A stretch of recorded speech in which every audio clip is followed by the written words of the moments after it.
Гурчус Оросын улбаны улсын дипломат харилцаагаа сэргээх хүсэлтээс татгалзсан байна. Бүгд найрамдах Солонгос улсын засгийн газар хагас дамжуулагчийн салбарыг дэмжихэд 23 тэрбум $, зарцуулсан гэлээ.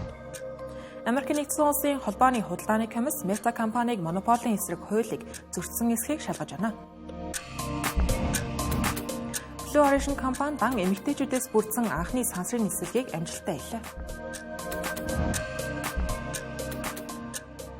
Арамтаг үзэгчтэй Цэнгэр телевизийн гадаад мэдээний хөтөлбөр хийж байна. Та бүхэн дэлхийд дахин дөрнөж байгаа ослох цаг үеийн мэдээлэлээс хүрэх болно.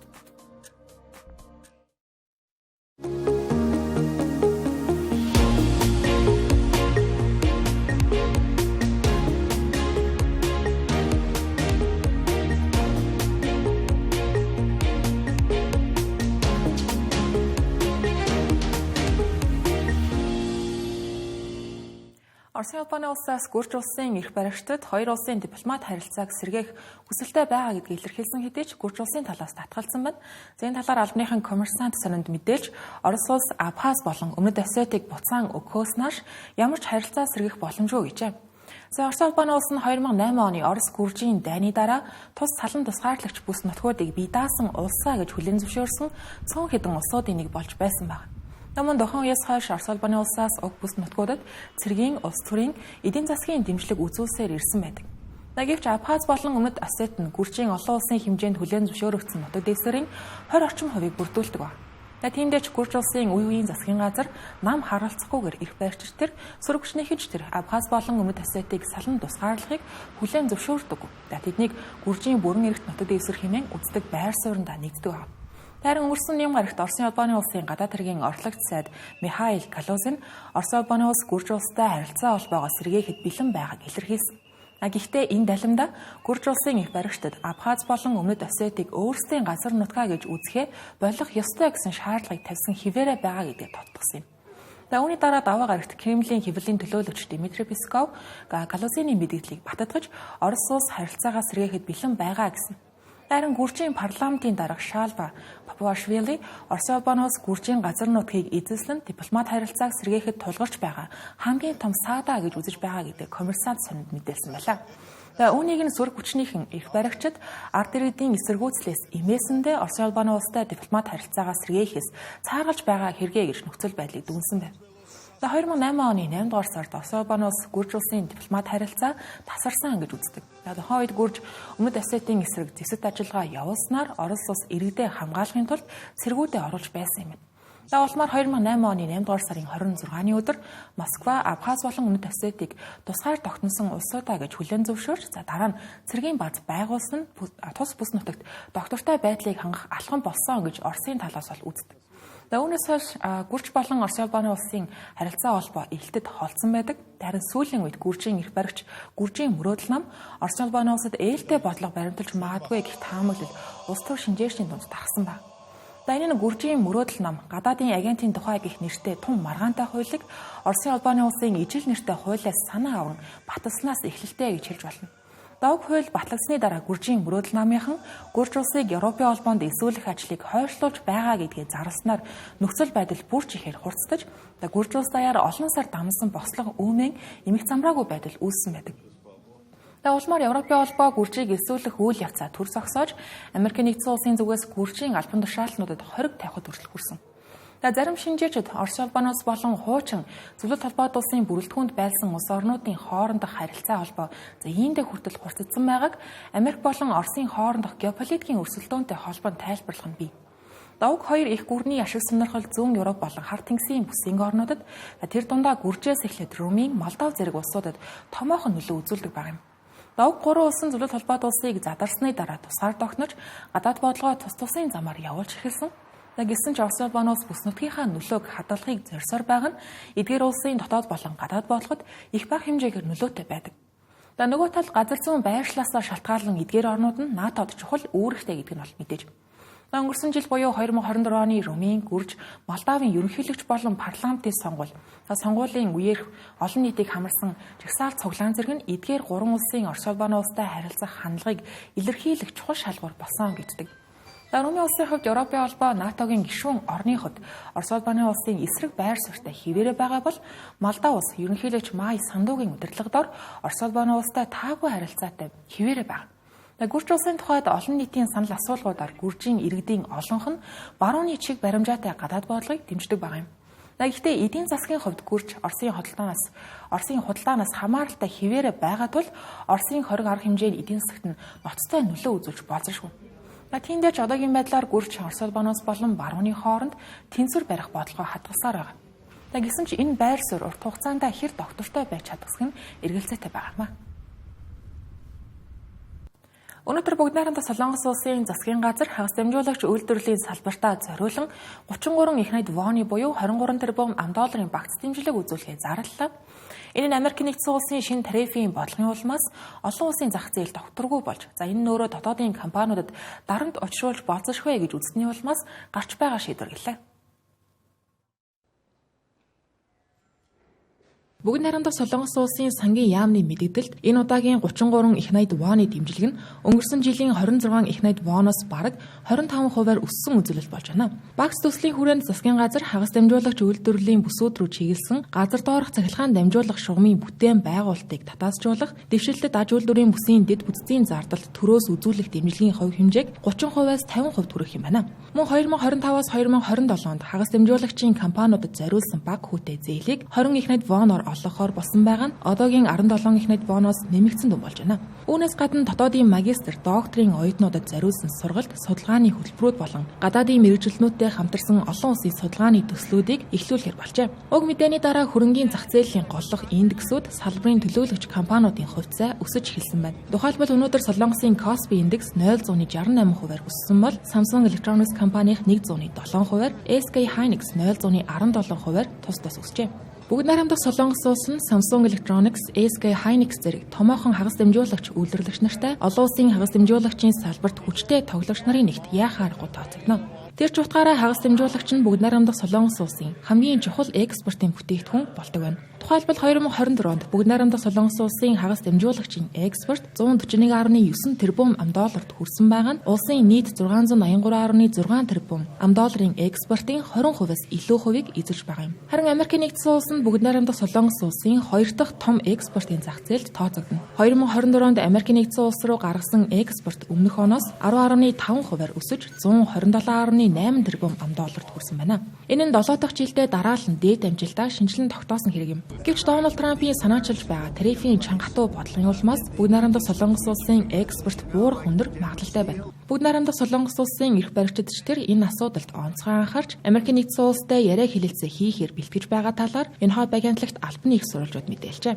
Өнгөрсөн баасан гарагт Америк нэгдсэн улсын ерөнхийлөгч Дональд Трамп Америк нэгдсэн улс руу импортлогдож байгаа хагас дамжуулагчийн бүтээгдэхүүнийг галийн тарифаас түр хугацаанд чиглүүлсэн. Гэхдээ ойрын хугацаанд бүр тодруулбал 1-2 сарын дотор хагас дамжуулагчийн салбарт зориулсан тусгай тарифын бодлогоо зарлана гэсэн юм. Үүнтэй зэрэгцэн Америк нэгдсэн улсын худалдааны яам хагас дамжуулагч үйлдвэрлэлийн тоног төхөөрөмжийн импортоос үндэсний аюулгүй байдалд үзүүлж байгаа нөлөөг тогтоох шалгалтыг албан ёсоор эхлүүлэх хэмээн зарласан байна. Үүнээс Дональд Трамп үндэсний аюулгүй байдалд аюул учруулж болох үсэ гэж үзсэн улс орнуудаас орж ирэх хагас дамжуулагчтай холбоотой импортод тусгай өндөр тариф тогтоож магадгүй гэсэн таамаглал гарч байгаамаа. Өнөөдөр Америк нэгдсэн улсын худалдааны комисс Meta компаниг монополийн эсрэг хууль дүрмийг зөрчсөн эсэхийг шалгахаар албан ёсоор шүүх хурлыг эхлүүлж байна. Шүүх хурал Meta компаниг гүйцэтгэх захирал Марк Зукерберг оролцсон байна. Тэрээр Meta, Instagram болон WhatsApp-ыг худалдан авсан үйл ажиллагаа нь хууль бус монопол үүсгэсэн эсрэг асуудлаар ийхүү мэдүүлэг өгч байгаа юм.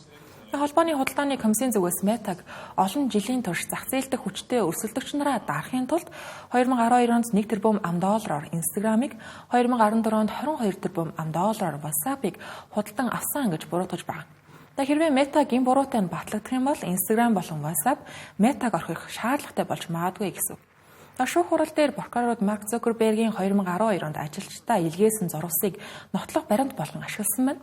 Уг зурвасанд Марк Зукерберг Instagram-тай өрсөлдөх зураг хуваалцах аппликейшн хөгжүүлэх ажил хангалтгүй байгаад бухимдаж байгаа гэдгийг ажилчдаа илэрхийлсэн байна. Үүнээс тухайн үед Марк Зукерберг Instagram-ыг Facebook-ийн бизнест занал хийлж болцсошгүй өрсөлдөгчөө гэж үзэж байсан нь харагдлаа гэж прокурорд үзэн уг зурвасыг шүүх хуралд тийхүү баримт болгон ашигласан байна. Энэ тухайд Марк Зукерберг шүүх хуралдааны туршид өөрийгөө хамгаалж Instagram-ыг худалдан авсан зах зээлийн шударга өрсөлдөөнд хор хүрэх гэж биш. Харин хэрэглэгчдэд илүү сайн үйлчилгээ үзүүлэх зорилготой байсан гэсэн байна. Харин зурвасын утгыг багийн ажлын гүйцэтгэлд дүн тавьсан хэрэг байсан гэж тайлбарлажээ. Мөн тэрээр Instagram болон WhatsApp-ыг худалдан авсны дараа асар их хөрөнгө оруулалт хийж Facebook-ээс тусдаа байдлаар үргэлжлүүлэн хөгжүүлсэн гэдгийг хэлсэн байна. Мөн Meta компанийн өмгөөлөгч Марк Хансон шүүх хурлын эхэнд холбооны худалдааны комиссийн гаргаж тавьсан нотолгоод хангалттай үндэслэл болохгүй гэж үзсэн байна. Мөн Meta-нд хэрэглэгчдийн эсрэг ханамжийг нэмэгдүүлэх шинжилгэүүдийг хийж эцэст нь компаниас илүүтэй хэрэглэгчид хойдсон гэдгийг тодтогсон байна. Одоогоор Meta-гийн хувь заяа Вашингтоны дүүргийн шүүгч Джеймс Босбергийн гарт байгаа гэж хэлэхэд буруудахааргүй. Тэрээр өнгөрсөн онд Meta-гийн хэргийг хэрэгсэхгүй болох тухай хүсэлтээс татгалзаж шүүх хурлыг үргэлжлүүлэх ёстой гэж үзсэн юм байна. Meta-гийн зар сурталчилгааны бизнес Instagram-аас ихээхэн хамааралтай байдаг. Шүүх хурлуудын үр дүнд компани орлого 2 дахин буурах эрсдэлтэй байна. Сүүлийн үед Meta-гаас гадна Америк нэгдсэн улсын томоохон технологийн компаниуд болох Google, Amazon зэрэг компаниуд ижил төстэй хэрэгээр холбооны хяналтын байгууллагуудын бай болоод байна. Тухайлбал Google-ийн хэрэг шүүхийн шийдэл оногдуулах шатанд шилжсэн. Шүүх хурлын 4-р сарын 21-нд үргэлжлэхээр төлөвлөгдсөн байгаа юм байна.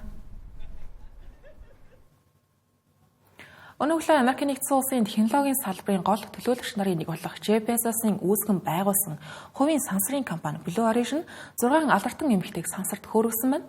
Ийхүү түүхэнд анх удаа дан эмэгтэйчүүдээс бүрдсэн баг сансарт хөөрсөн тохиолдол болж байгаа юм. Нислэгийн багт дуучин, сэтгүүлч, хүний эрхийн активист зэрэг төрөл бүрийн салбарын төлөөлөл болсон эмэгтэйчүүд оролцсон байна. Энэхүү түүхэн үйл явдлыг спортын нэвтрүүлэгч Чарльз Томпсон шууд хөтлөжээ. Тэднийг хөөрхийг газар дээрээс нь Крис Jenner, Орландо Блум, Опра Винфри нар үзжээ. Мөн нислэг эхлэхээс дуусах хүртэл Jeff Bezos хөөргөх талбайд байлцаж багийг капсул руу хүргэж өгөх, газарсныхан дараа гаргах гээд бүх үйл явцад нь хамт байсан байна. Нислэгийн багт төрөл бүрийн салбарт нэрт гарсан эмэгтэйчүүд байжээ. Тодорхойлбол дуучин Katy Perry, сэтгүүлч Gayle King, нисхийн инженер хуучин NASA-д ажиллаж байсан туршлагатай Aisha Bowe, эмэгтэйчүүдийн эрхийн төлөө тэмцэгч Amanda Nguyen, кино продюсер Karen Flynn, нэвтрүүлэгч, зохиолч, нэртэй филантропист Лорен Санчес гэх 6 эмэгтэй энэхүү нислэгт оролцсон байна. Түүхийн хуудсыг эргэн сөхвөл 1963 онд Зөвлөлт холбоот улсын сансрын нисгэгч Валентина Терeshkova ганцаараа сансарт хөөрч дэлхийг тойрон 48 удаа эргэж 3 өдрийг сансарт өнгөрүүлсэн нь анх удаа эмэгтэй хүн ганцаараа сансарт ниссэн тохиолдол болж байлаа. Гэхдээ дан эмэгтэйчүүд тэр дундаа 6 эмэгтэйг нэг дор сансарт хөөргсөн нислэг одоо хүртэл байгаагүй юм а. Blue Origin компани удирдлагууд Валентина Терeshkovагийн түүхийг орчин цагийн хэлбэрээр дахин бүтээхийг зорьсон гэдгийг хэлж байна. Ингэхдээ алдартай олонний танил эмэгтэйчүүдээр бага бүрдүүлсэн нь охидыг шинжлэх ухаан, технологи, инженер, математикийн салбарт уриалгах зорилготой гэлээ. Гэхдээ нэг анхаарах зүйл байгаа нь энэхүү аялал жинхэнэ сансрын мэргэжилтнүүдэд зориулагдсан нислэг биш, харин сансрын аялал жуулчлал гэх ангилалд багтаах нислэг байна. Нислэгийн багийнхан жингүүдлийг мэдрэх, дэлхийг дээрээс харах, түүнийгээ шууд дамжуулах зорилгоор хөрсөн. Тэд аяллаас буугаад өөрсдийн түүхээ, дуу, кино нийтлэлээр дамжуулан олон нийтэд хүргэх юм. Өөрөөр хэлбэл нэг талаараа энэхүү нислэг нь хувийн сансрын аялал жуулчлалын салбарынхны хувьд маш том сурталчилгаа болж өгч байгаа юм а.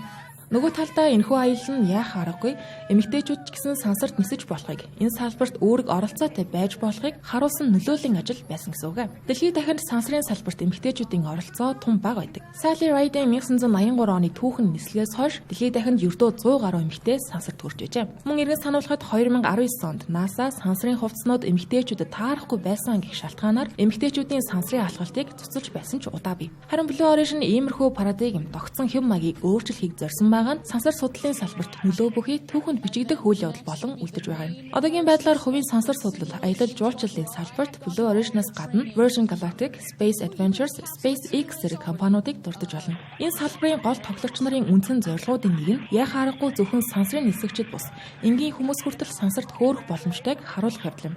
Өнөөдрийн нислэгт ашиглагдсан New Shepard нэртэй пуужингийн тухайд онцлог нь автоматар ажилладаг тул нислэгийн багийнхан ямар ч техникийн үүрэг гүйцэтгэх шаардлагагүй байсан юм а. Тэнгэр телевизийн гадаад мэдээний хөтөлбөр хүргэлж байгаа хөтөлбөрийн хэсэгт би зарим мэдээллийг товчоор өргөнө. Өнөөдөр дэлхийн урлагийн өдөр тохиож байна. Энэ өдөр дэлхийн нийт нийгмийн сайн сайханд уран бүтээлчдийн оруулж байгаа хувь нэмрийг үнэлж урлагийн үн цэнийг онцлон тэмдэглэдэг байна. Энэ жилийн дэлхийн урлагийн өдөр урлагаар дамжуулан нийгмийг төлөвшүүлнэ гэх уриандор зохион байгуулагдаж байна. Урлаг нь олон нийтийн ухамсар, хамтын оршихуйд чухал үүрэгтэйг энэ ураагаар илэрхийлэхийг зорчээ.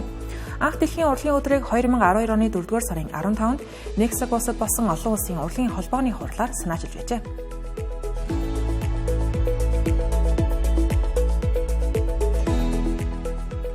Иран улсын гадаад хэргийн сайд Аббас Арагчи энэ 7 хоногт Америк нэгдсэн улстай цөмийн хэлэлцээрийн 2-р шатны уулзалтаас урьдчилж Оросын холбооны улсад айршлах гэж байна.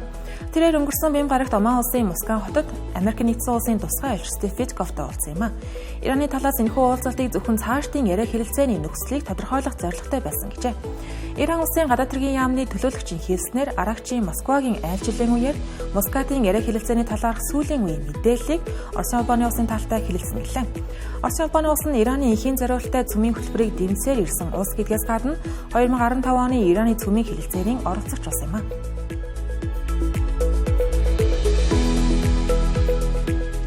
Япон улсын хүн амын тоон 14 дахь жилдээ дараалан бурлаа. Япон улсын дотоод хэргийн яамны мэдээлснээр 2024 оны 10 дугаар сарын байдлаар хүн ам 123.8 саяд хүрч өмнөх оныхоос 550 мянгаар буурсан байна. Ингэхдээ өндөр настай иргэдийн тоо өссөн бол залуучуудын тоо буурсан байгаа нь ажиллах хүчний хомсдол хүн ам зүйн хямралыг дагуулсан хэрэг болж болзошгүй байна.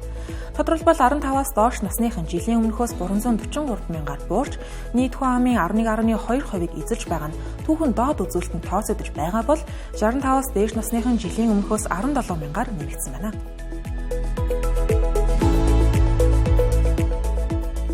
Америк нэгдсэн улсын жижиг дунд бизнес эрхлэгчид Дональд Трампын шинээр тогтоосон тарифуудыг хүчингүй болгуулахаар даваа гарагт шүүхэд хандлаа. Шүүхэд гаргасан нэхэмжлэл Дональд Трамп худалдааны алдагдлыг үндэслэн тариф тогтоосон нь хууль бус Конгрессийн бүрэн эрхийг зөрчсөн гэж үзжээ.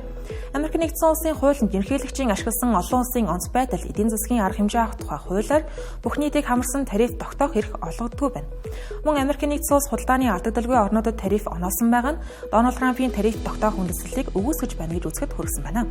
Нэхэмжлэгчдийн дунд дарс, загасчлал, хуванцар, боловсрал, хувьс үйлдвэрлэл зэрэг олон салбарын төлөөллүүд оролцсон байна.